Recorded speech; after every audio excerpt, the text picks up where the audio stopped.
Hello friends. हम लोग कर रहे हैं कन्वर्जन का टॉपिक। और कन्वर्जन में एक डाउट अक्सर स्टूडेंट के दिमाग में आता है कि यहाँ पर हम डीआरआर क्यों नहीं बना रहे हैं और हम डिबेंचर रिडम्पशन इन्वेस्टमेंट क्यों परचेज नहीं कर रहे हैं। तो ये दो डाउट हैं जिनको मैं क्लियर करने वाला हूँ, तो ध्यान से मेरी बात को सुनिएगा। ये कॉन्सेप्ट है क्या एक्चुअल में, देखो जी।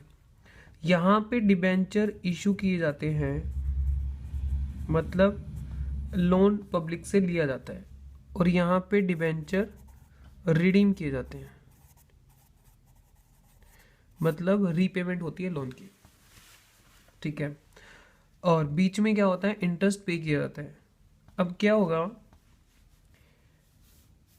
डाउट क्या था कि डीआरआर क्यों नहीं बनाते कन्वर्जन में और डीआरआई इन्वेस्टमेंट क्यों परचेज नहीं करते हैं। तो डाउट ये था, इसका आंसर मैं आपको बता रहा हूँ। ठीक है। तो जिस भी साल में डिबेंचर वापस होते थे, जिस भी साल में डिबेंचर वापस करते थे, तो वहाँ पर हमें कुछ रिक्वायरमेंट, कुछ प्रोविजंस को फॉलो करना पड़ता था। कुछ लॉ के प्रोविजंस थे कि आपको डीआरआर बनाना है। DRR at least 25% of face value of debentures to be redeem. First point तो ये था।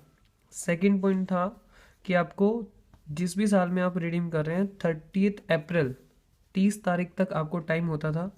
वहाँ पे आप एक इन्वेस्टमेंट खरीदते थे, DRI debenture redemption investment purchase आपको करनी पड़ती है। At least 15% of debentures to be redeem.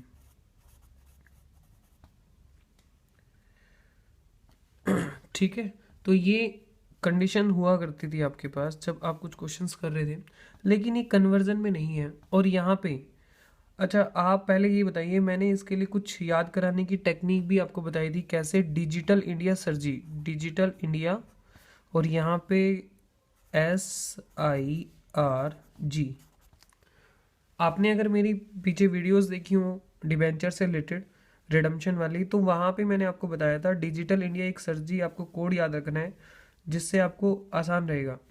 यहाँ पे सेल में दो बातें थी, इन आई से दो बातें थी, आर से भी दो बातें थी, और जी में सिर्फ एक बात थी। एस से था सेल ऑफ इन्वेस्टमेंट, जो आपने DRI इन्वेस्टमेंट परचेज किया उसको सेल करने की एंट्री होती है। कई बार DRI इसका इंटरेस्ट का रेट भी दिया होता है, तो उस केस में इंटरेस्ट रिसीव करने की भी एंट्री आएगी। ये है इंटरेस्ट। डिबेंचर के ऊपर अगर इंटरेस्ट आपको पे करने की एंट्री पूछी गई है, तो एक तो आपकी होती है debenture interest to debenture holder, और फिर डिबेंचर होल्डर टू बैंक।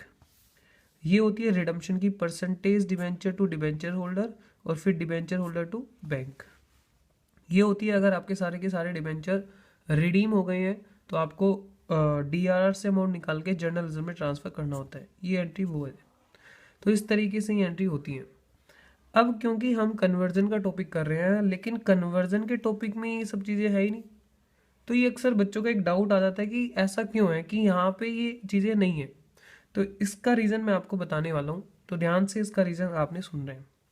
इसका रीज़न फ्रेंड ये है, क्योंकि DRR बनाने का, मैंने DRR के ऊपर एक वीडियो बनाई थी, और उस वीडियो में मैंने आपको साफ साफ बताया है कि DRR बनाने का ऑब्जेक्टिव है क्या। DRR बनाने का ऑब्जेक्टिव ये है, DRR बनाने का ऑब्जेक्टिव है कि सिक्योरिटी जो बाकी लेंडर्स की हैं, जो कंपनी ने और बाकी डिबेंचर होल्डर के अलावा कई और लोगों से उधार लिया हुआ है, उनकी सिक्योरिटी में गिरावट आ जाती है, क्योंकि एक भारी अमाउंट बिजनेस से यानी कंपनी से बाहर निकलता है। जब हम डिबेंचर की रिडम्पशन करते हैं तो एक ह्यूज अमाउंट कंपनी से बाहर जाता है, जिस वजह से क्या होता है कि बाकी लेंडर्स की सिक्योरिटी में फर्क आता है, कि उनकी सिक्योरिटी डिक्रीज हो जाती है, डाउन हो जाती है, कम हो जाती है। अब क्या होता है कि इसलिए लोगों ने इस बात को ध्यान रखते हुए क्या किया, जो फ्री रिजर्व हैं, जिनके ऊपर ओनर का राइट होता है, जैसे जो फ्री रिजर्व हैं, जैसे P&L का बैलेंस है या जर्नलिज्म में कोई बैलेंस पड़ा हुआ है, तो कंपनी इसको फ्रीली डिस्ट्रीब्यूट कर सकती है अपने इक्विटी शेयर होल्डर्स को, उनका राइट होता है इसके ऊपर।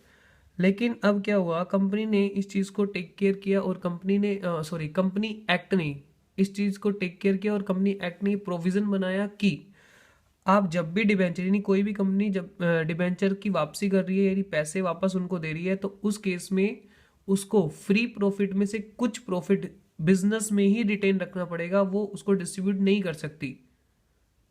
समझ आया? मतलब कि जो पैसा बाहर जा रहा है उसकी भरपाई के लिए कुछ पैसा फ्री प्रॉफिट में से निकालकर एक बिजनेस में एक तिजोरी बनाई जाएगी, उसके अंदर लॉक किया जाएगा, जिसका नाम है डिबेंचर रिडम्पशन रिजर्व। ठीक है, तो इसलिए ताकि कुछ हद तक पैसा रिटेन रखा जा सके बिजनेस में, एकदम से भारी पैसा बाहर जा रहा है तो उसकी भरपाई की जा रही है एक तरीके से। अच्छा जी, अब बात करते हैं यहाँ पे जो कन्वर्जन का हमारा टॉपिक है। कन्वर्जन के टॉपिक में आप देखो कि एक लायबिलिटी दूसरी लायबिलिटी में कन्वर्ट हो रही है। कन्वर्जन में हो क्या रहा है, एक लायबिलिटी दूसरी लायबिलिटी में कन्वर्ट हो रही है। यहाँ पे कुछ भी पैसा बिजनेस के बाहर नहीं जा रहा है, कंपनी को कुछ भी पैसा बिजनेस के बाहर नहीं देना पड़ रहा है। ठीक है, यही इसीलिए यहाँ पे DRR हमें बनाने की कोई भी जरूरत नहीं है। दूसरी बात, डिबेंचर रिडम्पशन इन्वेस्टमेंट परचेज क्यों करते हैं? डिबेंचर रिडम्पशन इन्वेस्टमेंट परचेज इसलिए करते थे क्योंकि पहले क्या हुआ करता था कि कंपनी DRR की कंडीशन तो पूरी कर लेती है, लेकिन उसके पास लिक्विड फॉर्म में यानी लिक्विडिटी की प्रॉब्लम होती थी, उसके पास कैश नहीं होता था जब रिडम्पशन करती थी। तो इसलिए लोन ने इस बात को टेक केयर किया और उन्होंने क्या किया, कम से कम 15% की आपको इन्वेस्टमेंट खरीदनी है। जितने भी फेस वैल्यू के डिबेंचर आप वापस करें, at least 15% of face value of debenture to be redeem. आपको DRI परचेज कर लेनी है। कब तक? जिस भी साल में आप वापस कर रहे हैं उसके 30 अप्रैल तक का आपके पास टाइम होगा। ठीक है, तो क्या होगा जब रिडम्पशन की डेट आएगी तो आपको क्या होगा, इजी रहेगा, यानी 15% तो पहले से अरेंज हो गया, अब बाकी 85% आप खुद कर लीजिए। तो कहीं ना कहीं थोड़ा सा एक आपको जबरदस्ती आपसे एक पैसा अलग रखवाया जा रहा है ताकि बाद में आपको दिक्कत ना रहे।